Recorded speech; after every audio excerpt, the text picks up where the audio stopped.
ایک اچھے استاد کو یہ غور کرنا چاہیے کہ وہ اگر زبان یعنی لینگویج پڑھاتا ہے، انگلش پڑھاتا ہے، اردو پڑھاتا ہے، ادب پڑھاتا ہے، اور اس کے بچے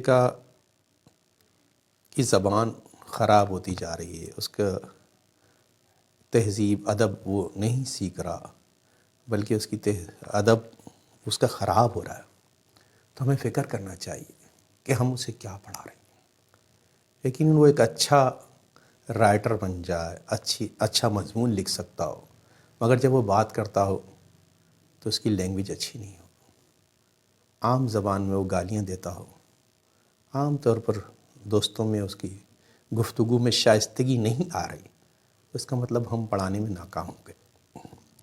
اساتذہ کرام، دیکھیے، اگر ہم بچوں کو ریاضی پڑھاتے ہیں، میتھمیٹکس پڑھاتے ہیں، میتھمیٹکس کے بڑے بڑے پرابلم سولو کر لیتے ہیں، سولو کرنا سکھا دیتے ہیں، مگر بچہ زندگی کے چھوٹے چھوٹے مسائل بھی حل نہیں کر پاتا، تو جان لیجئے کہ ہم نے اس کو ریاضی پڑھنا تو سکھا دی، مگر بہت سارے مسائل میں اسے پیچھے چھوڑ دیا۔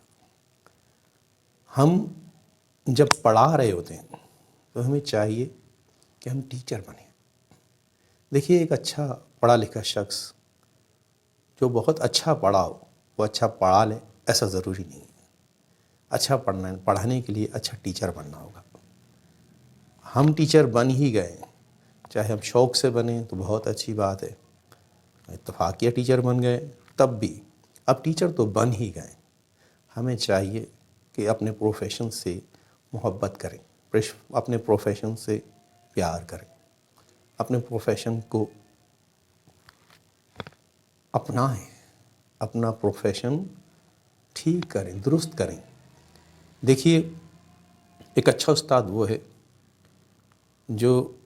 جس سے بچے، جس کے اسٹوڈنٹ جب وہ کلاس سے چلا جائے تو کہیں کہ جب خالی پیریڈ ہو تو استاد اس کو تلاش کریں، اسٹوڈنٹ اس کو تلاش کریں، ہمارے وہ ٹیچر ہیں ان کا پیریڈ لگا دیں، ان کا پیریڈ ہمارے خالی پیریڈ میں بھیج دیں، ایک اچھے کامیاب ٹیچر کی علامت ہے۔ مگر ہمارے گورنمنٹ اسکولوں میں یہ ہوتا ہے کہ جو اچھا پڑھاتا ہے پھر سارے، اگر اسٹوڈنٹ کی بات مان لی جائے تو سارے پیریڈ وہی لے رہا ہوگا، باقی سارے آرام سے بیٹھے ہوں گے۔ تو دیکھیے، اپنے پروفیشن سے محبت کیجیے، آپ جو پڑھانا چاہتے ہیں آپ وہ بن جائیں، آپ اخلاقیات پڑھانا چاہتے ہیں اپنا اخلاق درست کر لیں، آپ ایک اچھے پرابلم سولو بنانا چاہتے ہیں، ایک اچھے پرابلم سولور بن جائیے، آپ اپنی زندگی کے اندر مقصد بنائیے۔ جب آپ کی زندگی میں کوئی مقصد نہیں ہوگا تو آپ بچوں کو کیا مقصد دے سکیں گے؟ ایک اچھا مقصد رکھنے والا ایک اچھا ٹیوٹر، ایک اچھا استاد وہی ہوگا جس کی زندگی کا کوئی مقصد ہوگا۔ اگر وہ اپنی زندگی کا کوئی مقصد ہی نہیں بنا سکا، وہ اپنی زندگی کے مقصد کو سمجھ ہی نہیں سکا، تو بچوں کو سمجھا سکے گا کہ زندگی کا مقصد کیا ہے، انہیں کس طرح سے اپنی زندگی مینیج کرنی ہے۔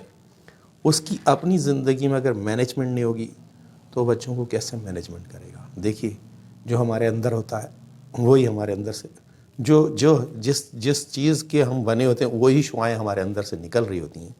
اگر ہم کردار کے اچھے ہیں، گفتار کے اچھے ہیں، دیکھیے، ٹیچر صرف کلاس روم میں ٹیچر نہیں ہوتا، ٹیچر اسٹاف روم میں بھی ٹیچر ہوتا ہے، ٹیچر روڈ پر چلتے ہوئے بھی ٹیچر ہوتا ہے، ٹیچر جب سودا سلف خرید رہا ہوتا ہے جب بھی ٹیچر ہوتا ہے، جب ٹیچر کسی دکان پر جاتا ہے اور وہاں اس کا اسٹوڈنٹ دکانداری کر رہا ہوتا ہے، جب بھی وہ ٹیچر ہی ہوتا ہے۔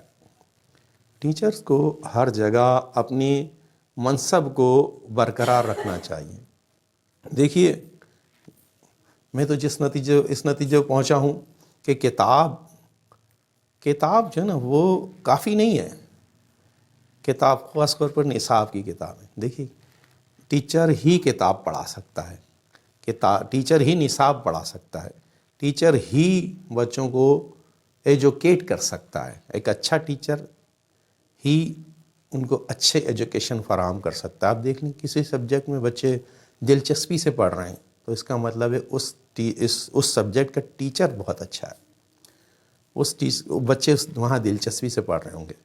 اگر فزکس کا ٹیچر اچھا ہے تو بچے فزکس میں اچھے ہوں گے، اگر کیمسٹری کا ٹیچر اچھا ہے تو وہ کیمسٹری میں اچھے ہوں گے۔ یہ میں اس پر نہیں کہہ رہا کہ آپ کو کیمسٹری پڑھانا نہیں آتی یا فزکس آپ کو پڑھانا نہیں آتی، بات یہ ہے کہ آپ بہت اچھے کیمسٹری پڑھانے والے ہیں، آپ بہت اچھے فزکس پڑھانے والے ہیں، مگر آپ بچوں کو انوالو نہیں کر پا رہے، تو یہ آپ کی ناکامی ہے۔ بچوں کو موٹیویٹ کرنا بھی سب سے اہم ہے۔ اگر بچے پڑھنے کے لیے تیار ہو جاتے ہیں تو پھر آپ کو ان پر زور لگانے کی ضرورت نہیں ہے، وہ خود بخود چل نکلیں گے۔ آپ ان کو سبجیکٹ میں دلچسپی پیدا کرنے میں کامیاب ہو گئے، ایک اچھے کامیاب ٹیچر ہیں۔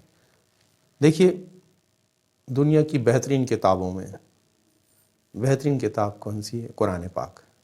قرآن پاک، صرف قرآن پاک ہی کافی ہوتا تو ہمارے پیارے نبی صلی اللہ علیہ وآلہ وسلم کو مبعوث کرنے کی حاجت نہیں تھی، مگر ہمارے پیارے نبی صلی اللہ علیہ وسلم قرآن پاک کی مکمل تفسیر ہیں۔ یعنی جب تک ہم اپنے پیارے نبی صلی اللہ علیہ وسلم کی سیرت کو نہیں پڑھیں گے، قرآن پاک کو نہیں سمجھ سکتے۔ اس طرح ہم جس کتاب کو پڑھانا چاہتے ہیں اس کتاب کو خود بن جائیں تو بچے خود بخود وہ کتاب سمجھ جائیں گے۔ ہم جو بھی سبجیکٹ پڑھانا چاہتے ہیں اس سبجیکٹ کو اپنے اندر، اپنے اوپر لاد لیں، اپنے اوپر سوار کر لیں، آپ میں سے وہ سبجیکٹ کی شعائیں پھوٹنے لگیں گی۔ دیکھیے، اب ہم ٹیچر بن ہی گئے تو خدا را ٹیچنگ کی لاج رکھ لیں۔ دیکھیے، اس کا بہت فوائد ہیں۔ سب سے بڑھ کر یہ ہے کہ ہمارا دل مطمئن ہوتا ہے، ہمیں اطمینان قلب حاصل ہوتا ہے۔ یہ بہت مشکل سے ملتا ہے، اطمینان قلب کم لوگوں کو حاصل ہوتا ہے، مگر جو اپنے پیشے سے، خاص طور پر اس ایجوکیشن کے پیشے سے مخلص ہوتے ہیں، وہ یقیناً مطمئن ہوتے ہیں۔ دیکھا ہوگا آپ نے، اچھے ٹیچر مطمئن ہوں گے، اچھے ٹیچر کی عزت ہوگی، دنیا آپ کی عزت کرے گی۔ شکایت کرتے ہیں کہ بھئی ہاں بچے ہماری عزت نہیں کرتے، دیکھیے ایسا نہیں۔ اگر آپ ایک اچھے ٹیچر ہیں تو آپ کبھی بھی شکایت نہیں کریں گے کہ بچے ہماری عزت نہیں کرتے، بلکہ آپ تو کہیں گے بچے ہماری زیادہ عزت کرتے ہیں، اس لیے کہ آپ ایک اچھے ٹیچر ہیں۔ اچھے ٹیچر بن جائیے، زندگی آسان ہو جائے گی۔